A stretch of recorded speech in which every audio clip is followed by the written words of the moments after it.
Practice day for the Toronto Raptors. We're switching it up, Sherman. We are here in Gate 5 on the desk. I'm Savanna Hamilton, of course, alongside Sherman Hamilton. Amy Audibert and Paul Jones will be joining us a little bit later, but let's dive right on in because there's some topics to cover, starting with Scottie Barnes, Rookie of the Month for February. You love to see it. Yes. What stands out to you about his rookie campaign so far?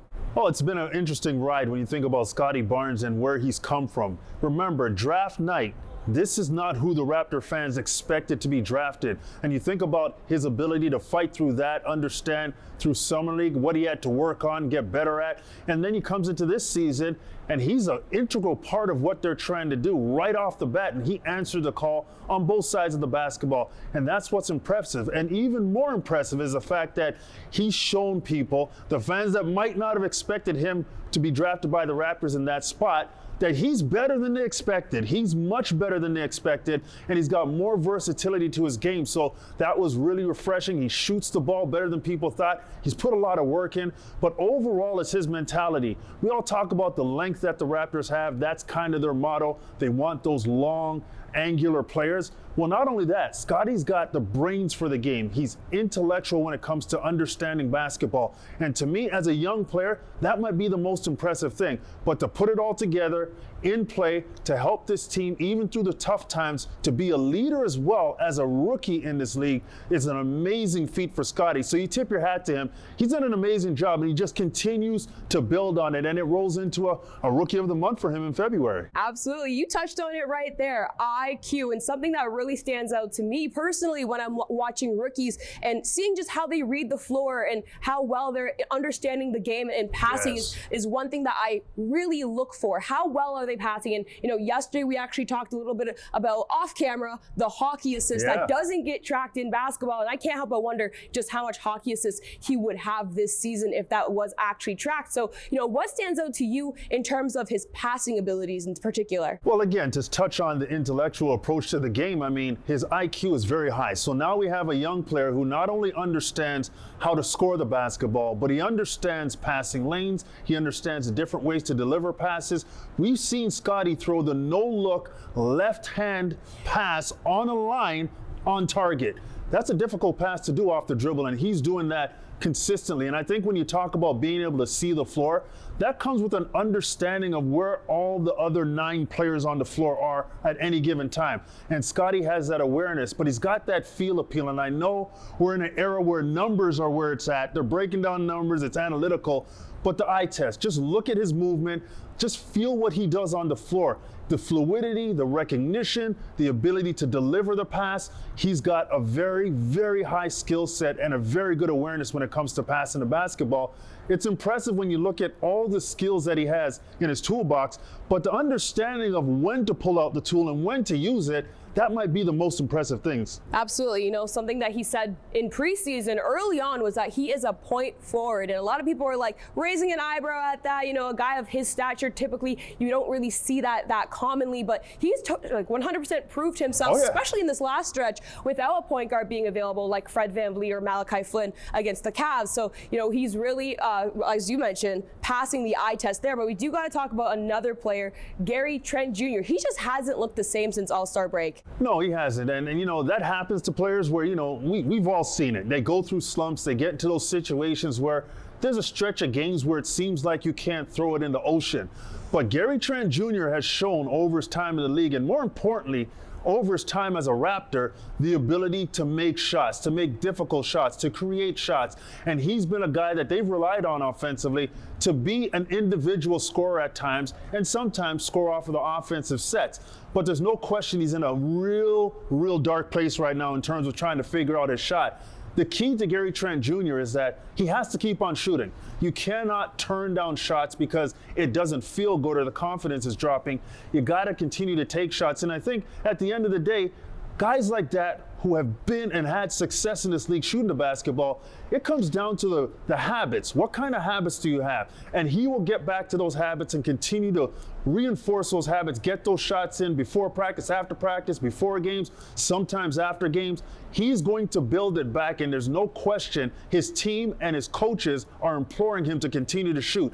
That, to me, might be the biggest positive. They don't want him to stop shooting. No. Keep on letting it fly. I love that. That's the confidence that a player needs when they are going through a slump, because you can't have them all of a sudden, maybe don't take that shot, because that's only going to affect their confidence and self-esteem when they have an open look on the floor and they should take the shot, but now they're hesitating and it throws off their rhythm completely. Exactly. You're exactly right. And it throws off their teammates, too. Exactly. They're expecting those shots to go up. Long shots. Long rebounds. You got to get prepared for the rebounds as well. But we're going to hear from the team after practice today now.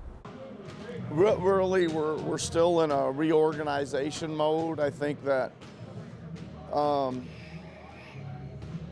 get a lot of just where you're supposed to be, what you're supposed to be doing, and then if we change the lineup, now where you're supposed to be, and now what are you supposed to be doing, type of things. And I think we'll be that for a minute. It's good, Fred was back out there. That certainly. Again, stops a lot of the shifting, right? Shifting, like, again, I know there's only 2 guys out, but it seems like 4 guys shift, and every time we make a sub, then they reshift, and that's just tough, and it's tough. It's tougher now because we actually kind of had a taste of being super organized. I mean, like, super old. There was a stretch there where not only did we know our basic foundational stuff, we were into late game stuff with 3 counters to everyone, and it's like we're so far away from that right now that it's like, it almost makes it a little harder knowing that you were just doing it a month ago. So it's okay, we'll get there, but that was the focus, just reorganization of where to go and how to execute the stuff and do it in a timely manner with some pace and decisiveness. For me, as a somewhat younger coach, I guess, coming up watching his great Spurs teams, religiously and studying them, not just watching and enjoying like the world was, but studying and recording games and rewinding and watching a lot of what they did. And I thought they really certainly brought sharing the ball movement, kind of beautiful thing to watch type of game to the world there for a while. So that was fun to study, that's for sure, and fun to learn from. I mean, it's the NBA, things can go up and down quick, so I feel like you shouldn't just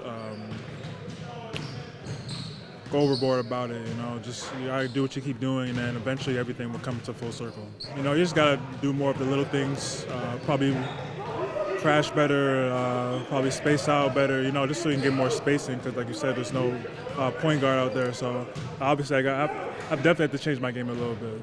Let's chat a little bit about Cleveland. And it starts, of course, with Fred VanVleet, undrafted to All-Star. You're never going to get sick of hearing that. What a story from Fred. And I mean, yes, in the game, Team LeBron went on to win, and Fred showed off his 3-point shooting. He had those 6 points in 9 minutes. Personally, I loved when he actually played some defense. You don't always see that in the All-Star game, and the 3-point contest where, yes, his 16 didn't make it out of the first round, but in my mind, run it back. I can't wait to see Fred there again if he chooses to, because I'm always betting on him. Aside from the basketball, this weekend had to be so awesome for Fred because he got to celebrate with his family. He certainly got to see him there with DeMar, and I mean, he's earned every minute of that weekend. Now, all of us around the Toronto Raptors have found a love for Scottie Barnes. He's so fun. He's so nice. He's just a fun guy to watch. Well, I think the entire world really got to see that at All-Star Weekend. And of course, it started with his debut in the Skills Challenge. He missed a couple of bunnies. Of course, he had a big smile on his face, but I love that new format. He competed with the rookies, Josh Giddey and his good pal, Cade Cunningham. They made it all the way to the finals. And how about Scottie in the Rising Stars game? He got to play for Gary Payton on Team Payton. How incredible. A guy who loves defense gets to play for the glove. And Scottie had 9 points and 4 rebounds, 1 assist. They didn't advance on, but what a great first weekend for the rookie. And we got to give some love to our guy, Precious Achiuwa, because he showed out in the Rising Stars Challenge. He played on Team Isaiah, and in the first game, his squad won. He had 6 points and 3 rebounds, but it was the final where Precious really showed his stuff. He led all scorers with 12 points. How about 2 for 3 from the 3-point line? Now, his team didn't win. They dropped the game to Team Barry, but Precious scored 12 of his team's 20 points.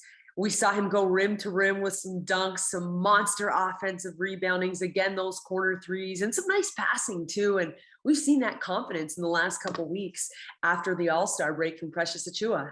Thanks, Amy. Now we're going to head over to our friends at Open Gym who recap the All-Star weekend with the Raptors. Hey, Scottie. What's up, Precious? Hi, Scottie.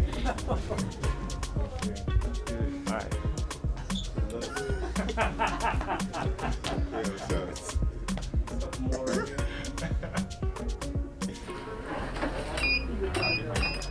Like myself, I didn't have a lot, growing up. I wasn't familiar with the game of basketball. I just kept, working, and opportunities presented itself, and then I found myself in a position where I was able to take advantage of those opportunities. And at the end of the day, it just comes down to hard work. And now, Team Isaiah. He's a 6'8" forward, originally from Nigeria, from the Toronto Raptors, Precious Achiuwa. I mean, it was a great experience coming out there, playing the game, having fun, and we enjoyed, playing against each other. Rumbling down the lane. I like it. They run the play for Precious Achiuwa. Precious with Cunningham on. Oh, okay, Precious and the foul. Let's meet our teams for Game 2 of the Clorox Rising Stars. First, Team Peyton. He's a 6'7" forward, selected 4th overall by the Toronto Raptors, Scottie Barnes. That's fun. When I did, I know a lot of them, of course, because previous years, seeing a lot of people that I already know, having friends and family here, being in this atmosphere with all these people in the crowd, I would say that's fun. So I'm just excited to be here. He's the it guy. He's empowering to his teammates because the joy he has when they get a bucket is the same the joy that he has when he gets a bucket. He's just impacted the game in all the small ways, and that's not always noticeable. And so I have a huge appreciation for his game. I think he's going to be a really good player in this league for a long time. It's a blessing.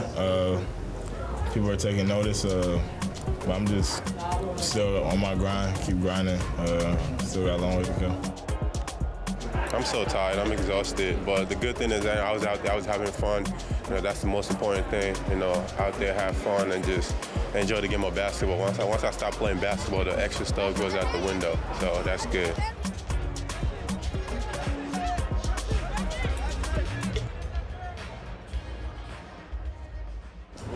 We're on the phone.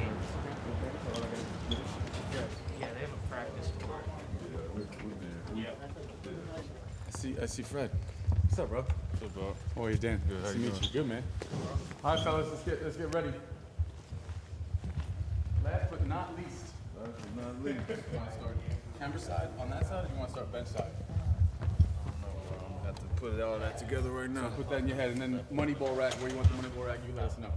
So when you're first starting, 3, 2, 1, go. On the go, you're grabbing. They usually jam up here, so everyone starts. They'll grab you the second or third, and then get the first. Ready? 3, 2, 1, go.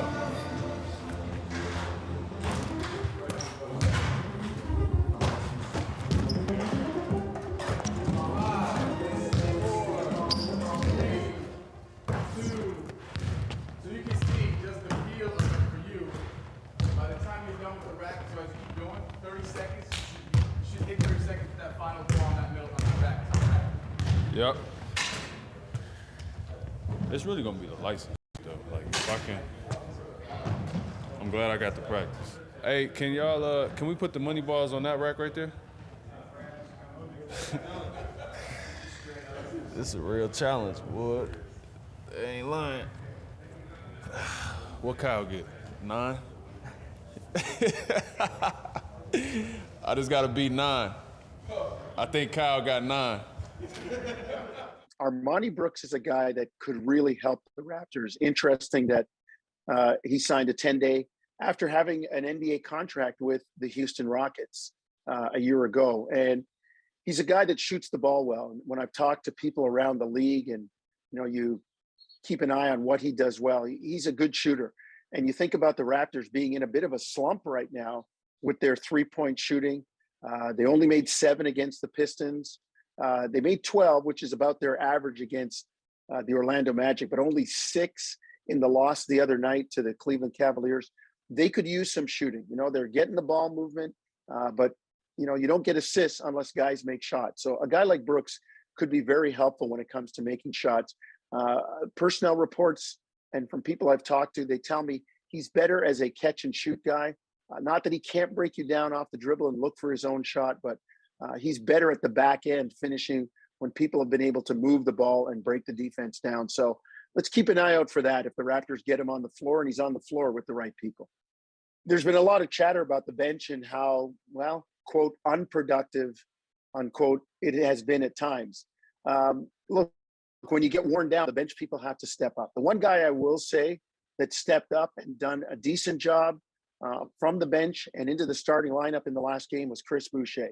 He has been terrific. I love the way, like I said, he stripped his game down and gone back to the basics of playing with energy, running the floor, hustling on the offensive glass. And then Precious Achiuwa seems to be fitting in really well also. He seems to be doing a good job finding his role off the bench. There are a couple other guys off the bench that have had really, really, good stints earlier. They need to come back and get back into that flow, find those roles and be productive. I'm looking at guys like Yuta Watanabe, Svi Mihailuk. These guys are very, very capable. So let's see if with, a depleted lineup and Nick Nurse always looking for combinations that they get more of a chance. And if they do, they're going to have to step forward. The bench in general is going to have to be better, particularly over the course of the last 5 games on the road. There are a couple of other guys on the bench too, a couple of two-way guys when you think about it. I'm still waiting for Justin Champagnie to get that spark back. More in a second on him, but David Johnson's a guy, in the last game, the Raptors went without a pure point guard with Malachi and Fred both out of the game. David Johnson's a guy that, if needed, could step into that role just to organize your team and have more of a pure point guard who may be able to read defenses a little bit better on the floor, a guy who's used to seeing that stuff. Hasn't played a lot with the big club, but playing at the 905 under Patrick Mutombo probably has a good idea of what Nick Nurse is looking for. And then, again, Champagnie, here's a guy that really kind of leapfrogged his way up the rotation. And there were times when Nick Nurse was going with a very short rotation, and one of those guys off the bench, because of his energy and what he provided, was Justin Champagnie. So don't be surprised to see that again. Justin doing a good job working on his corner threes. He's a guy that has a great nose for the ball, and he's always around it. And, when you're scrapping and scraping for wins, sometimes you just need that energy, and a guy like Justin will be very, very helpful there. We're now going to shift our focus to talk about the San Antonio Spurs, the next matchup that the Raptors face, of course, but Greg Popovich in particular. He is after the title. He could become the winningest coach in NBA history, surpassing Don Nelson. Now, I personally thought he already got that title, but apparently not. So I'm hoping he doesn't get it quite yet against the Raptors. Maybe the game after, that's fine. But I don't know, Sherman, what stands out to you when you talk about Greg Popovich as a coach? Well, first of all, he's going to get it this season. Let's be honest. He's going to be the most winningest coach in the NBA. And I think when you talk about the next game against the Raptors, the players are going to be very motivated to try and accomplish that goal. And if you're the Raptors, you got to understand that San Antonio, coming off of a win in their last game, they're going to be at home against the Raptors, and they know the Raptors have been reeling over the last few games, so they're going to look at them and say, we got to jump on them. We got to be physical with them. And the added motivation of having Greg Popovich get that title as the most winningest coach in NBA history, it's going to be something that's going to really provide some fuel for that fire. So the Raptors are going to be in for a battle, and understanding that not only are they doing it for the coach, San Antonio is playing a little bit better. And they've got some players who are really trying to shine now, so it's going to be a difficult situation. Well, let's call it for what it is. When the players have incentive to play a little bit harder for the coach, they will. We've seen it, with Dwayne Casey being another example of that. But, I would love to see, Greg Popovich make some history, of course, this season, just not against the Raptors I'm quite with you yet. on that. However, we have to acknowledge the fact that he is such a vocal leader when it comes to social justice off the court as well. So, that stands out to me. And does anything ring a bell in terms of what he has said in the past? Well, he's been vocal. And the thing about it is the consistency of how vocal he's been about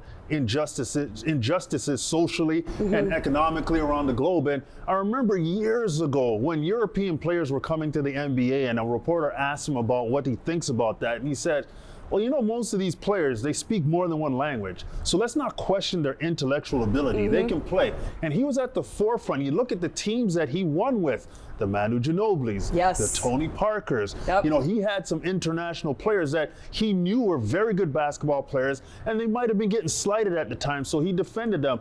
But even if you look recently over the fact that, you know, the social injustices that have gone on across North America, he's been very vocal about it. He stood at the front lines and he said what he has to say, and he has no back down. I appreciate the consistency that he unifies with good things that are public, that are overall for the people in generational situations. And it's not only just basketball, it's a global view that he brings. And to me, that makes him very, very special. There are very rare leaders in this industry as a whole that can be as vocal as he is and empower others and empower his own team to also stand up and make that environment comfortable. Masai Ujiri is one of them that does it for the Toronto Raptors. So when I think about Greg Popovich, he also comes to mind in that regard as well. But let's talk game again. DeJounte Murray.